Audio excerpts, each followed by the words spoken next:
So you've got a microphone. Daniel, do you like politics at all? Daniel's a hardcore libertarian. Daniel's a hardcore. I don't talk about it. No, you have to talk about it. Are you a hardcore libertarian? Not hardcore, but in general, I think you should just stay out of my business. Yeah, I agree. Is that a comment to the podcasters out there, or is that a comment about like who you are as a person? Both.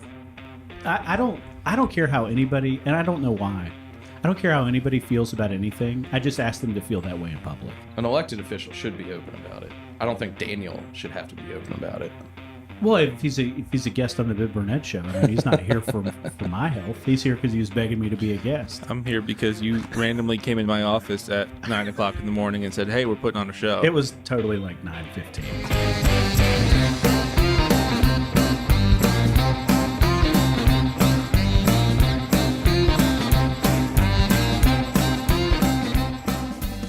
Welcome into the Ben Burnett Show, an Appen Media podcast. My name is Ben Burnett. My guest today is the General Manager of Appen Media, Hans Appen. Welcome in, sir. Hello. So Hans has a lot of interesting things. He's a guy who's been around Alpharetta for most of his life. Fair.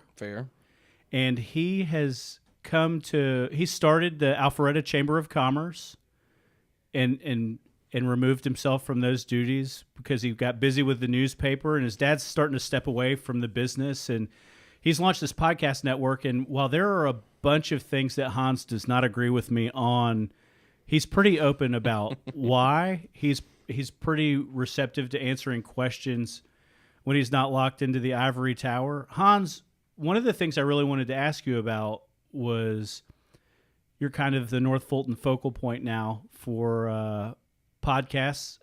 What got you interested in that? Well, I first personally became obsessed with podcasts. I'm always looking for a way to sort of decompress after work, or find something, a vehicle to consume the news that seems a little more straightforward. So during the 2016 election, I discovered NPR Politics, the New York Times Daily podcast, a few others. 538. 538 is another good one. And it's unfiltered, which I like. I've proven that. You have proven that, that's for sure. And so I just personally enjoyed getting podcasts on my phone and listening to them wherever I wanted to. And then professionally, when we started looking at podcasts, it was really sort of a next step of our black box investigations team. Woohoo!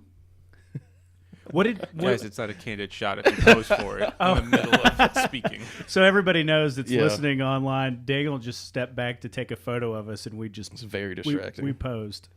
No kidding. This is my good side, though. You guys have been shooting me for my bad side. So when the big boss came in today, he wanted to sit in my usual chair, and so I moved so he could. You are normally in this chair. He could charge his iPad, whatever. Do people have iPods anymore? No, they have phones. They have phones? Yeah. Shows what I know. Kids these days, and there are no iPods. And so the 2016 election was your foray into being a consumer. Yes, and then professionally, at the end of 2017, that was the first year that we had put out those black box projects. For our listeners who don't know, Black Box is Appen Media's investigative journalism team.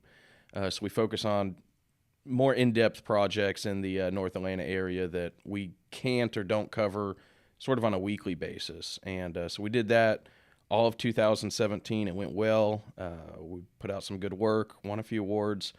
And as we were planning for 2018, we said, what's next for Black Box? And at the time, I was full on into podcasting, and I suggested to the team, what about a podcast?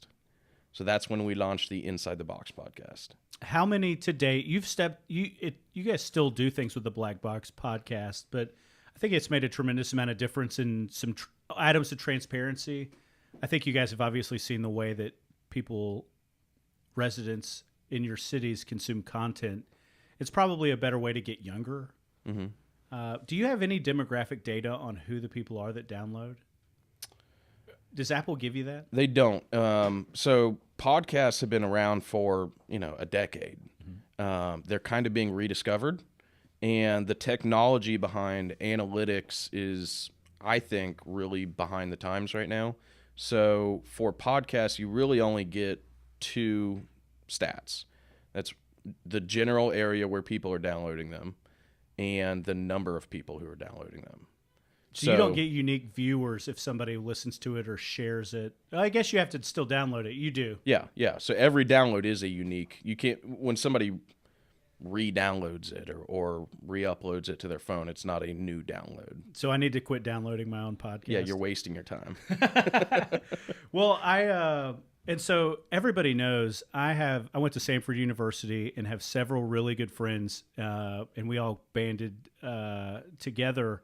And I sat there as a casual observer as they launched Saturday Down South, which at the time was a blog. It still is, about football in the SEC, college football in the SEC, and it literally gets unique viewers. Unique viewers means individual people who watch from specific people from whatever platform it may be, and was getting like north of 1 million. And the things that I discovered with my buddy Drew Roberts, who was the CEO, was that we learned what moved the needle with SEC football.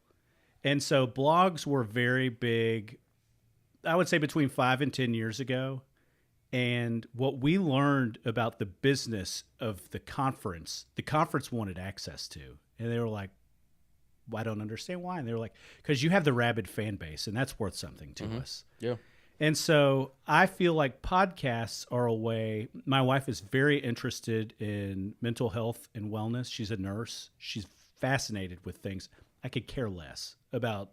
I won't say I couldn't care less, but like that's not what I'm going to spend my time doing. So you're the 10% of the people who download podcasts or your podcast on a specific item, they're worth an extraordinary amount. They're your super fans. And they're very few, I think, especially with respect to local news, they're not casual observers. Right. And so go on as to how you got into other podcasts, what you thought people wanted to do, some of the risks that were associated. Yeah, and I mean, to your point about engaging sort of a new audience at Appen Media Group that maybe we weren't reaching with the newspapers, I tell people all the time, I'm not worried about our business model, Appen Media Group's business model, 5 years from now, 10 years from now, 20 years from now. Maybe there are some challenges with print media that we'll need to address. But my goal, or one of my goals with the podcasting, is whenever that point comes, if it comes, we will have built this massive podcast network that sort of addresses that and subsidizes any losses we'll have on the print revenue side of things. So that's one of the goals with the podcasting. But to your question about sort of what was next and how did we start growing the network, so we really did launch the Inside the Box podcast as a way to continue our work with black box investigations.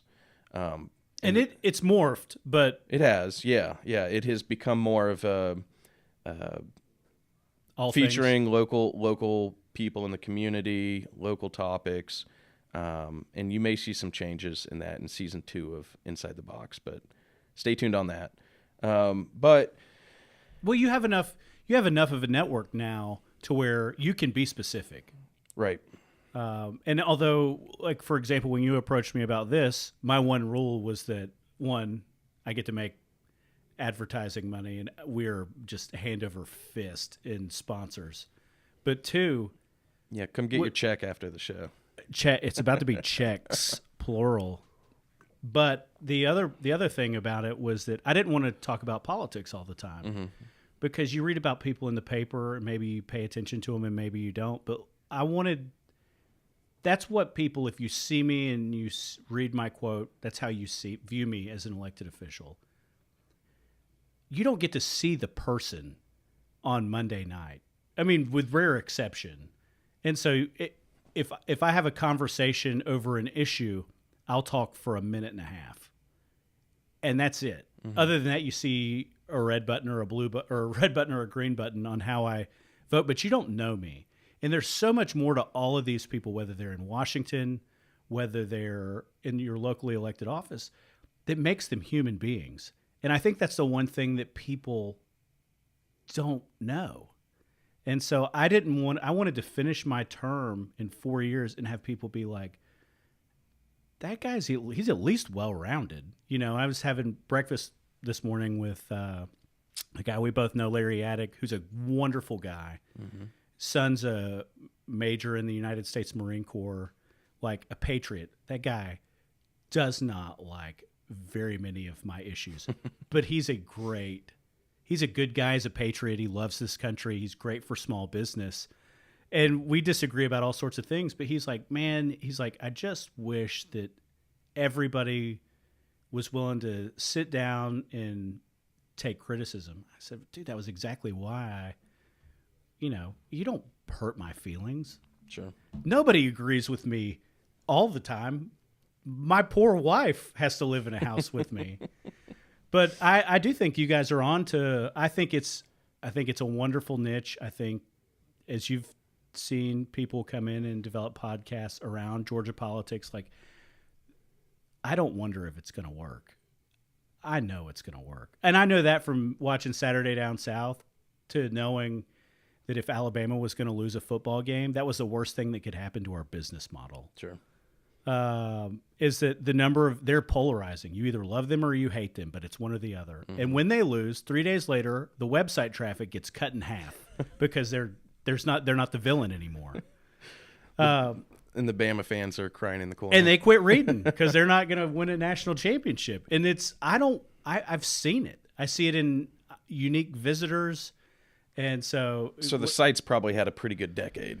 The site's had it. Well, the business model's moved on. Sure. It should go to podcast. You still have a stake in that? Nope. Yeah. Nope. But I don't. I honestly, I wrote one article for them because I'm really good friends with John and Matt Stinchcomb, and Georgia was really good, and Mark Richt was in trouble, and Matt was about to go into the College Football Hall of Fame, which is no small feat, and I went to Parkview High School, and so did he and his brother. Like, just they're great people, and they happen to be wildly athletic, and they're both like Harvard MBA smart. It's like, thanks for making perfect human beings and leaving the rest of us with table scraps. But no, I don't. And moving away from that was, it wasn't like anything that was a tremendous time commitment, but just the time I got to spend with the CEO and, trying to watch him make that business model work was very interesting. So you see some parallels with that and the podcast network? Obviously, your fan base here is not SEC football. Right. But if you can figure out how to monetize a customer on a politics network, that's gold. And I think, as we've talked about this, I think what Jim Acosta is for Donald Trump, if you can figure out how to harness that relationship with whatever that entity is, you're going to be successful. Mm-hmm. And it's eyeballs. I don't know that it's the integrity of the love of the game that you're looking for, but I have no doubt that it's worth money. Well, and that's a tough balance to strike, because we do care a lot about what we put out and our credibility, but we are capitalists. We do want to make some money. Yeah, oh yeah. So it can be a struggle, but so far so good. We are bringing in some money on the shows, and we're looking to add some new shows. Daniel doesn't know this yet, but I got our 15th up and running last night. So it's called whatever liberal Hans thinks. What show is this? This is it's the North Fulton Serves with Jason Binder. Oh, yeah, I know about that one. Okay, good. Yeah, he's emailed me. I'm not surprising you then. Yeah. Good. Oh, we just submitted that one. Scared me. You for guys a are second. really trying to put people to sleep. That legitimately scared me for a second. Shot across the bow at Jason. Goodness. Charity is a real needle mover. I think it'll be great. You don't care. It's just content. So I wanted to, when we move away from that, You pay attention to national politics as much or more than anybody I know. Unfortunately. And I wanted to ask you what you thought. It seems that there are no shortage of Democrats that are lining up to fight each other for the 2020 election. Define fight each other. I think there can only be one winner. And so there will be 3 or 4 that can't raise any money because they don't like political action committees and that sort of thing. They may argue that point, actually. What's that? That they're going to fight each other? They're going to fight each other. No, that there can only be one winner. There's only one winner. I imagine many of them would tell you that as long as the Democrat wins, we all win. No, that's yeah. I mean, that's great coach speak, but you do not sit in a United States Senate office by not having an ego, that you're better at it than everyone else in your state. Well, none of them are resigning their office to run. They'll all go back to the Senate. Yes, but I'm telling you that there are very beta personalities that are willing to put their name on the ballot to run for president.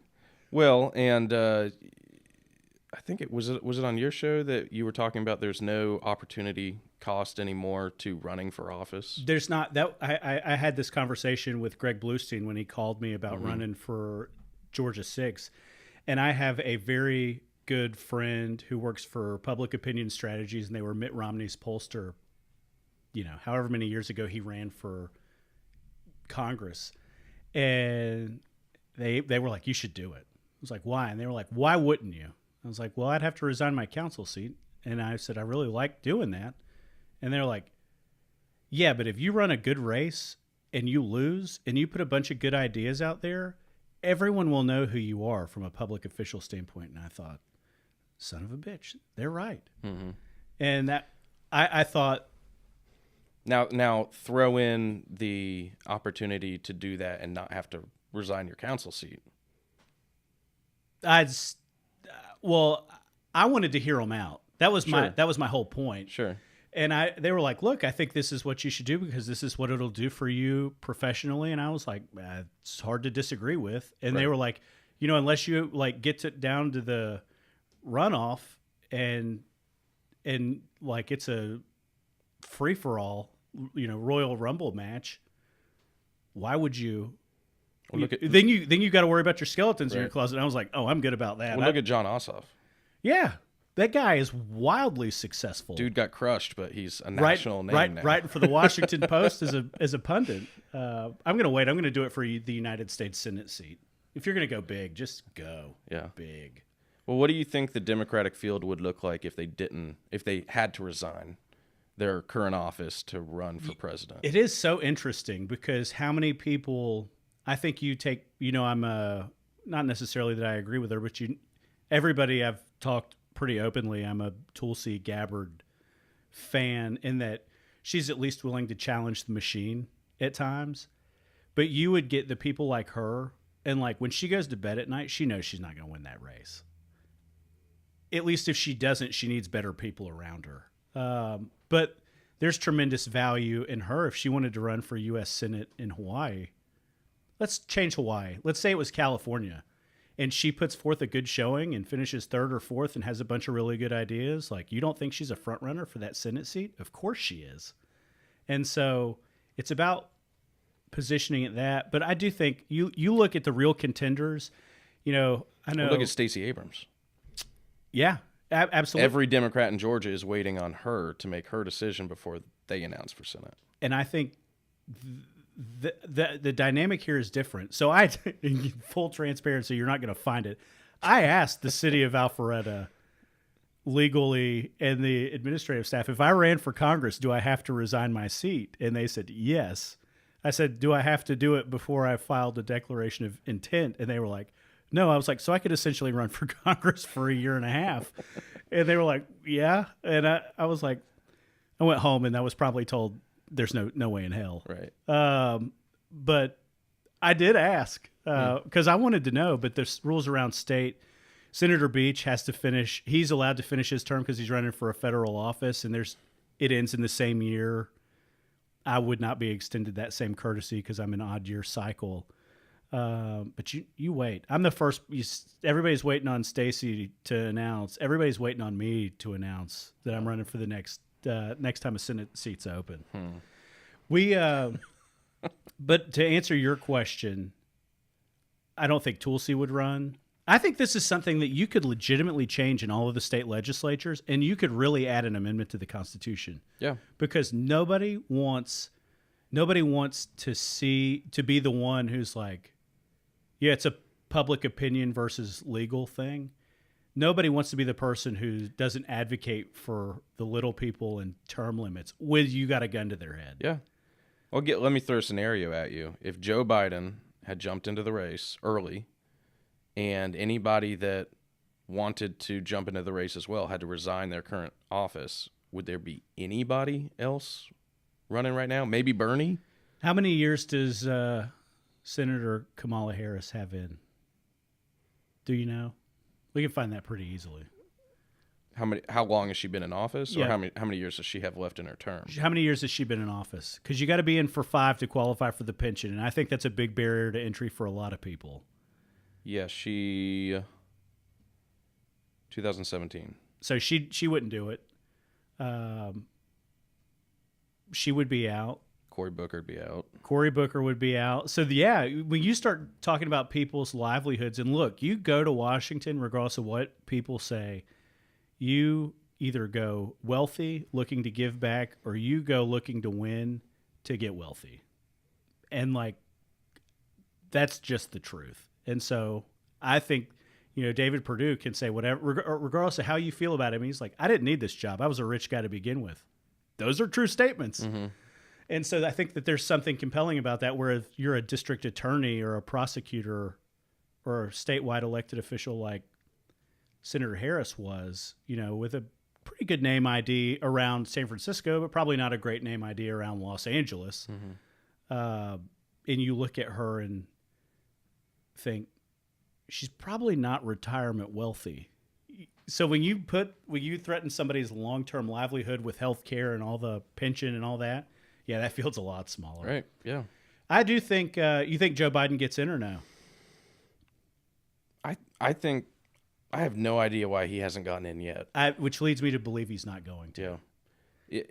And that's a shame. Every day that goes by for anybody, Biden, Beto, Stacey Abrams, you're losing ground.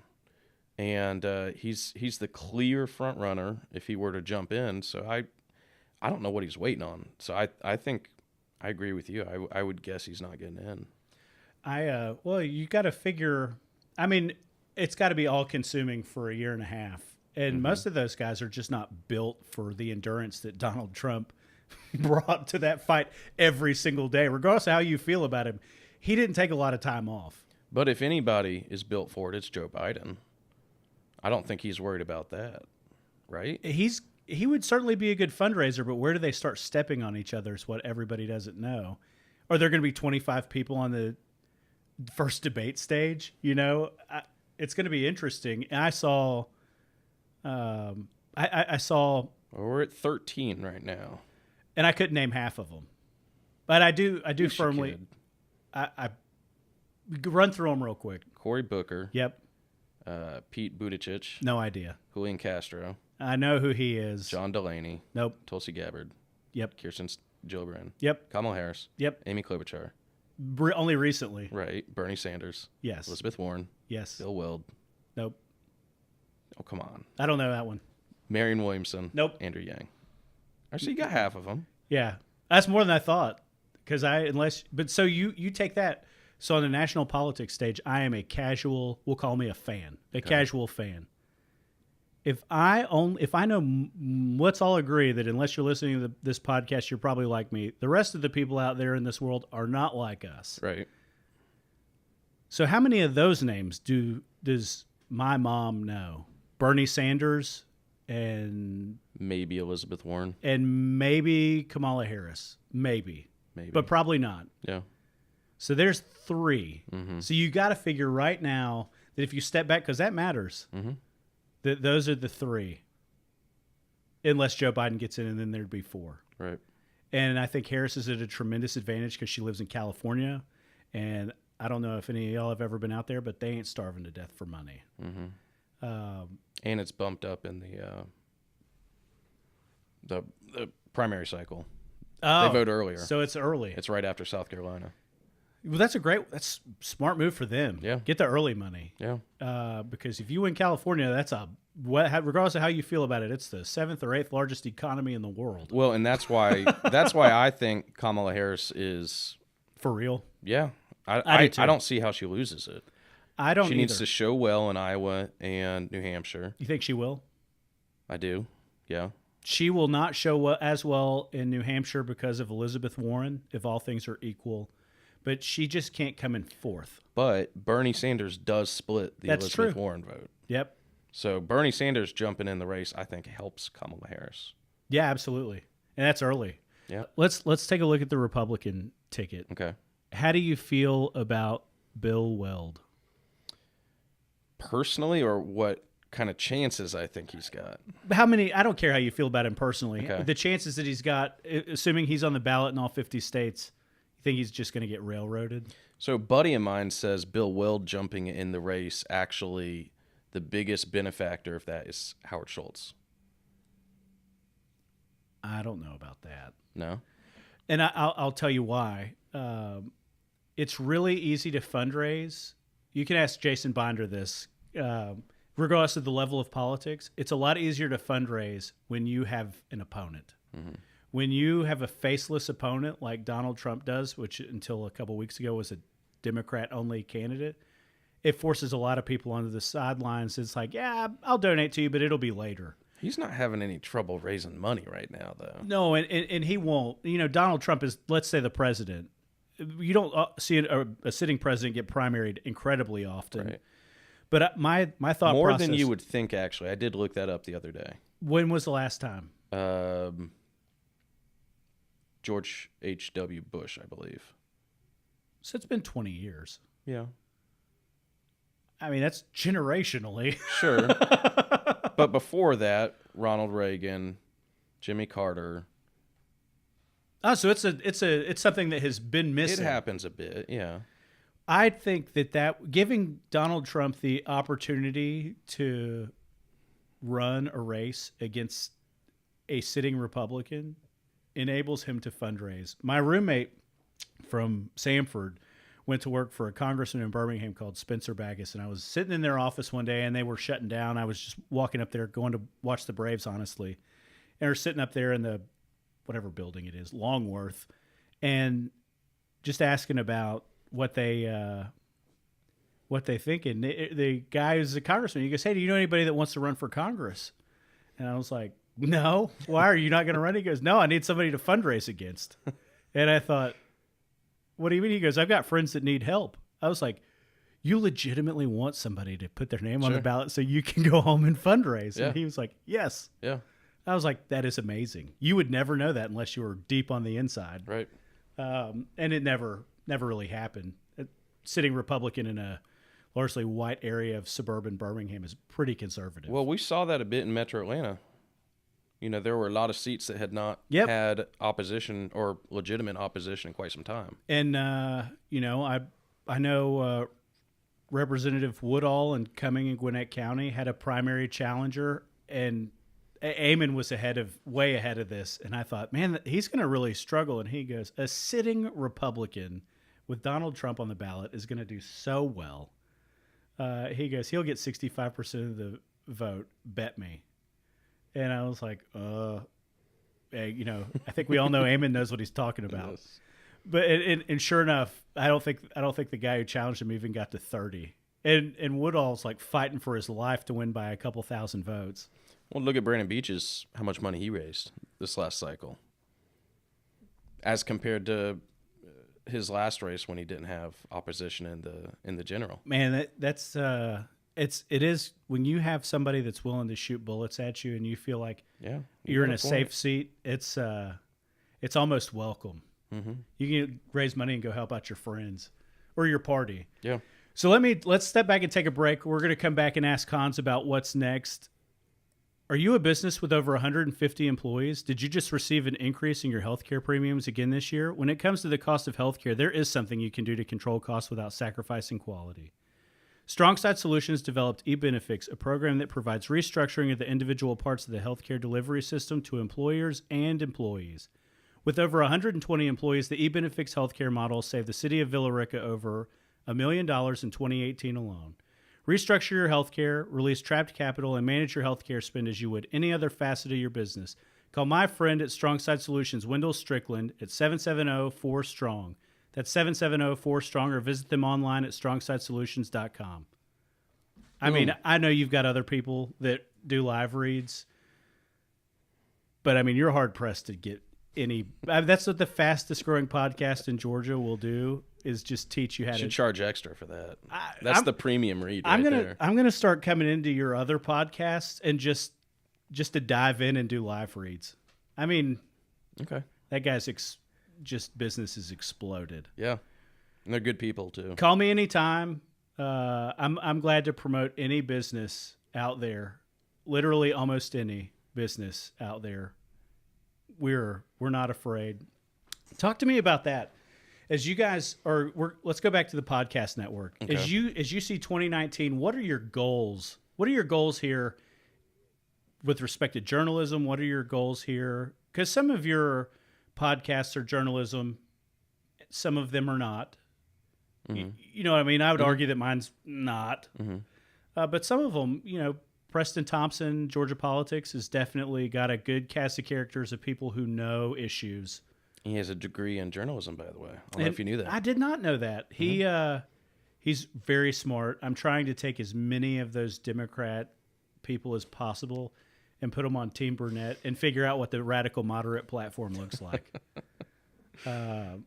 What are your goals for 2019? Yeah, so we do want to grow the podcast network. We arbitrarily came up with the number 20 different shows by the end of the year. We're at 14, 15, so well on our way. We want to have a diversified lineup of shows too. That's one of the things I think are really striving for and doing well, is having a show for anybody. So I thought that was mine. Yeah. I'm a ratings machine. Right. Right, Daniel? Sure. And I'm very difficult to deal with. Yes. Especially if you have a cell phone number. A cell phone number. Yeah. My cell phone number. Or mine. Or Daniel's. Yeah. 11 o'clock at night. Hey, did you bleep that last thing? I'm like, yeah, for the 5th time, yes. If you enjoy sleep, don't give Ben your cell phone number. No, go to your goals. A show for anybody. So, show for anybody. I mean, we do want to figure out new and creative ways to support the shows with revenue. People can sponsor the podcast. Still waiting for you to ask me how I do it. How do you do it, Ben? Just be irresistible. Lord have mercy. But no, we 20 shows, increase revenue. We do want to figure out some ways that our clients in print, so there's our advertisers in the newspapers, can also leverage the podcast network. But the podcast network is actually, it's a part of a larger business model that we're working on called co-podding. So we want to create this business called co-podding where people of all walks of life can create their own podcast. That could be a business owner. That could be somebody in the media. But you guys have an element of that, I would guess, with your print media. We do, yeah. Somewhat. Yeah, so it's not, an unfamiliar frontier for us to approach, but that's a good idea. Yeah. Where they have to pay to play. Yeah. It's just like politics. Well, and so here at Appen Media, we have 2 studios. We're gonna build out a 3rd pretty soon. We'd like to have a few more, but that's also something that we could offer through the co-podding model. We're toying around with the idea of memberships to co-podding. Anybody who's a member of the co-podding business plan can opt in to the Appen Podcast Network, so they can have their show be a part of it, which obviously that'll have benefits as far as increasing their listenership, doing some cross-branding, some things like that. So that's what's in the works right now. It's been a lot of work. But it's a fascinating. So you guys know, outside of coming in here, being wildly successful at selling my show, I put no effort into this besides booking guests. We know. and that's not going to change. Right. But that's part of it. We kind of take your show and run with it. So you don't have to worry about the marketing side of it. You've got your studio done. Yeah. You don't have to buy equipment. And if you've got revenue coming in, then sure. It's a win for everybody. It's a win-win for everybody. Yeah. And plan is that I would actually also edit anything that comes in as well. I mean, it's part of a membership. It's, you're not just coming in and using a studio You're time. going to get worked to death. Yeah. I like it. You'd have to. He also doesn't sleep. Yeah, no, thanks, Daniel. That's another great point. I mean, people don't understand what goes into podcasting. I've been asked, and Yeah. I was like, I have no idea. Yeah, I mean, can you podcast out of your basement, with a microphone plugged into your computer? Yes. Yeah, technically. But to do it well and to have it, gain some traction and maybe even make a little money off of it, no, you need professional help. You need professional equipment and studio space and somebody like Daniel who can do it well and edit it and produce it. So that's what we have to offer with co-podding in the network, and we'll see how it goes, but so far so good. When we've recently launched the Ben Burnett Show YouTube channel, and so I honestly feel like this is a move in the wrong direction because now people are going to see how ugly I am. And so, Hans, I appreciate it. Daniel, we're going to start plugging you in every time. All right. Yeah. You're witty. Yeah. And I appreciate the opportunity to come in here and, do what I do. I appreciate Wendell and Grant from Strongside Solutions for being great to us. And, we're just going to continue to interview people. If you guys have people that you want to hear from out there, tag my show on Twitter and start hitting them up. Because I want to get Andy Stanley. I think he'd be fascinating to sit there and talk to for a couple hours. I'd love to get Jeff Foxworthy. I know Chipper. I'd love to get Chipper Jones and be like, those guys could be like 2 hours a piece without breaking a sweat. You could do them on Foxworthy. Well, nobody knows what their life is like. Right. Nobody. And so I've heard that they're actually, I'd love to get Andy Stanley in here to talk about, did you build North Point Community Church when old Milton Parkway didn't cross 400? Right. So you've seen things change. Like, I would love to hear about the vision for what he either knew or what he saw coming or who he knew down at the Georgia Department of Transportation. Be like, this is a gold mine. Yeah. And he has his own podcast too. He does, and he's got no shortage of people that come in, but nobody's ever sat there and walked that guy's story with him. Not that I've heard, although most people know it. Right. I think he'd be really interesting. So we need to. Well, and I got to give you kudos, Ben, while we're here talking about it. I mean, you are having some great guests on the show. Wildly successful. And if you ever do come into the studio, if you're listening, you ever come into the studio, you actually do have to walk by my desk to get down to the studio down here. So I get to see Ben walk in with all these guests, and most of them I recognize and I know. But one of my favorite shows that you did was with Steve DeSutter. Yeah. And for those listening that haven't listened to that show yet, I would highly recommend you go back and check that out, because this guy walks by my desk. I know he's coming onto Ben's show. You have no idea. I have no idea who it is. I say hi to him. He leaves. I listened to the episode afterwards, and this guy is the CEO of Moe's, Cinnabon, Jamba Juice. I mean, half a dozen others, and really smart guy. It was a great episode, but I was just mad I didn't stop him and pick his brain a little bit. Yeah. Well, I'd say anybody, this is like as an elected official or as a successful business guy, do not ever take for granted the talent that walks past you every day. And they're from the middle of nowhere, Alabama. They're from all over the world. They do all sorts of things. Like, this community is hilarious with the CEOs and people. I'm trying to get Ron Wallace to come in, the guy who's the president of UPS, who is involved in, he's got a music label. He's a publisher. Drove a UPS restaurant owner. And like, there's nothing. And he's like one of the political people that you cannot miss if you're trying to win a U.S. Senate race or governor or something like that. He's just rock solid. Mm-hmm. And there are all sorts of those. I'd like to get Mark Burkhalter. He'd be interesting too. Yeah. But there's no shortage of these folks, and everybody that has lived in this community that I've asked has been like, yeah, win. Yeah. But I just tell anybody, man, get out of your phone. Talk to people. It makes all the difference in the world, and they're here. Like, my goal, and that's the only political thing I'll say from with respect to me, is that I would like to make Alpharetta the kind of place where you could essentially be born at the Wellstar or the Northside Hospital, leave for college, and otherwise always have your choice of where you wanted to go to work, how much money you wanted to make, and know that the places that you could send your kids to school were rock solid.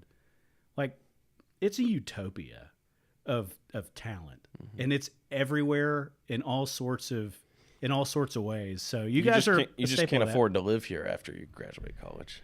Well, maybe one day you can. Maybe one day you can. Yeah. Who knows? I mean, we wrestle with the right conversations, and it's not, issues don't get solved because we're not trying to sweep them under the rug.